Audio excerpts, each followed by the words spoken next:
Bonjour et bienvenue à tous pour ce temps de jeûne et prière à EB Saint-Malo. Le début d'année, nous voulons le mettre à part dans le jeûne et la prière à l'écoute du Saint-Esprit pour connaître la direction du Seigneur. Chaque jour, vous allez retrouver sur la chaîne YouTube EB Saint-Malo une vidéo pour jeûner et prier ensemble. On compte sur vous. Faites-nous retour aussi des pensées du Seigneur et de ce que le Saint-Esprit vous aura mis sur votre cœur. Bon temps de jeûne et de prière. Bon, je suis passé à la boîte aux lettres ce matin. Facture. Relevé de banque. Ouh, j'ose pas le regarder. Ça, je sais pas trop. Ça serait pas une amende. Ou je sais pas trop. Ouais, ça c'est encore des... Bon, je vais laisser ça de côté. C'est vrai que souvent, quand on a des lettres ou des courriers, on a des fois du mal. Moi, je retarde un petit peu l'ouverture quand je sais que c'est pas forcément des bonnes nouvelles.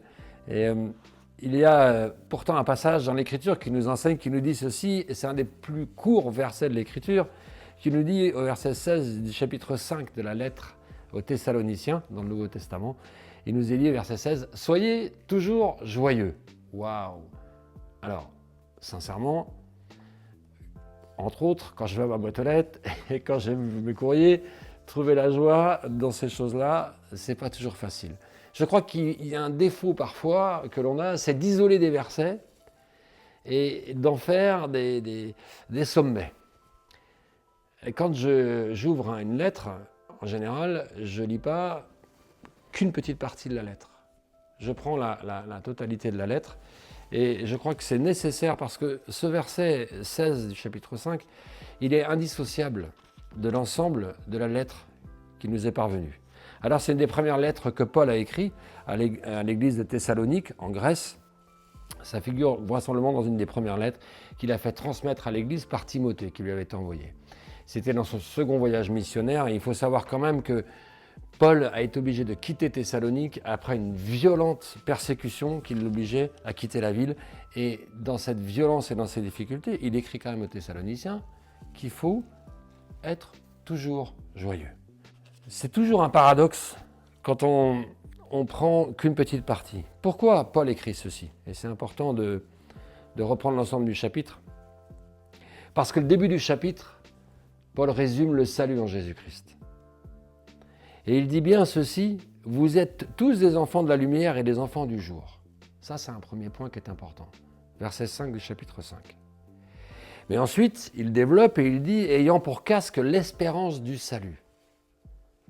Au verset 8 et verset 9, « Car Dieu ne nous a pas destinés à la colère, mais à la possession du salut par notre Sauveur Jésus-Christ, qui est mort pour nous, afin que soit que nous vivions, soit que nous dormions, nous vivions ensemble avec lui. » Donc en fait, on s'aperçoit que dans la démarche de l'enseignement de Paul, dans cette lettre qu'il a adressée aux Thessaloniciens, pour arriver à être toujours joyeux, il y a quelque chose qui est là, qui est dans la révélation du salut en Jésus-Christ.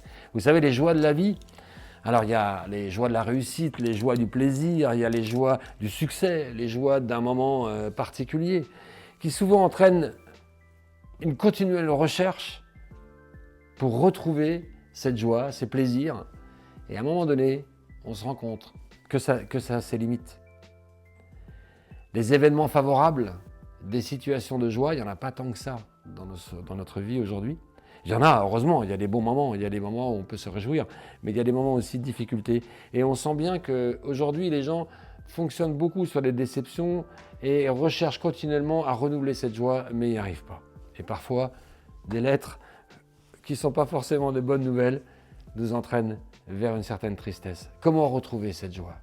Je crois qu'il est nécessaire de se rappeler qui nous sommes en Jésus-Christ, de se rappeler que nous sommes appelés, que nous ne sommes plus destinés à la colère, mais que nous avons la possession du salut, verset 9, par notre Seigneur Jésus-Christ. Et je crois que c'est repasser ces choses dans son cœur, de repasser quand je reçois des mauvaises nouvelles ou quand j'ai des moments difficiles, de repasser que je suis appelé à quelque chose d'autre, à vivre quelque chose d'autre. C'est pour ça que Paul dit « Soyez toujours joyeux » et il enchaîne tout de suite « Priez sans cesse ». Parce qu'il y a 3 clés pour retrouver cette joie. Il y a la prière, verset 17, verset 18, rendez grâce en toutes choses. Reconnaître que malgré les difficultés, Le Seigneur est aux commandes. Le Seigneur veille sur nous. Le Seigneur nous accompagne. Et il nous est précisé au verset 19, « N'éteignez pas le Saint-Esprit ». Il y a dans le fait de prier sans cesse, de rendre grâce en toutes choses. Parce que quand les mauvaises nouvelles sont là, quand les difficultés sont là, il est difficile de remettre ces choses au Seigneur. À un moment donné, ça nous étouffe, ça nous oppresse. Et nous rendons plus grâce. Nous ne sommes plus dans la reconnaissance. Alors je crois que pour être toujours joyeux, ce n'est pas une joie de la jouissance, mais c'est une joie de la conscience. De la conscience qu'on a reçu un casque du salut, comme il nous est dit au verset 9. Et que ce salut en l'éternel prend toute sa considération quand le Saint-Esprit vient nous inonder. Quand le Saint-Esprit vient nous dire, ces choses-là sont des choses terrestres. Regarde aux choses célestes. Admire le plan du salut pour ta vie. Admire ce que le Seigneur a fait.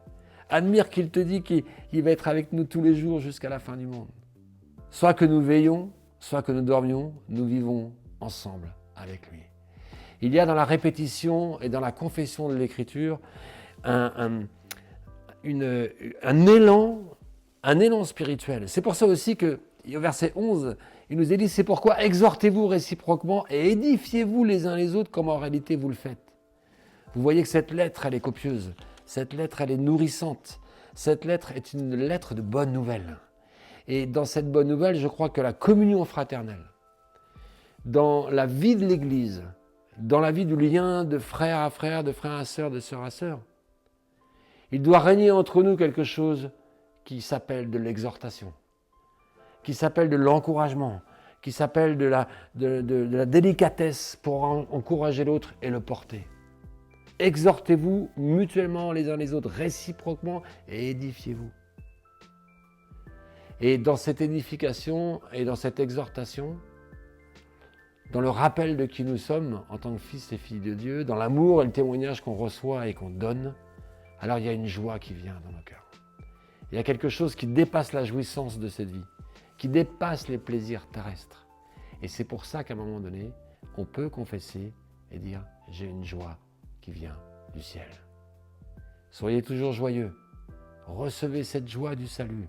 Recevez cette joie que rien sur cette terre ne pourra vous donner, dans cette conscience et dans cette révélation d'arriver dans la prière continuelle, en rendant grâce en toutes choses, en n'éteignant pas le Saint-Esprit, que nous puissions tous recevoir cette joie que le Seigneur veut nous donner jour après jour dans notre marche au quotidien.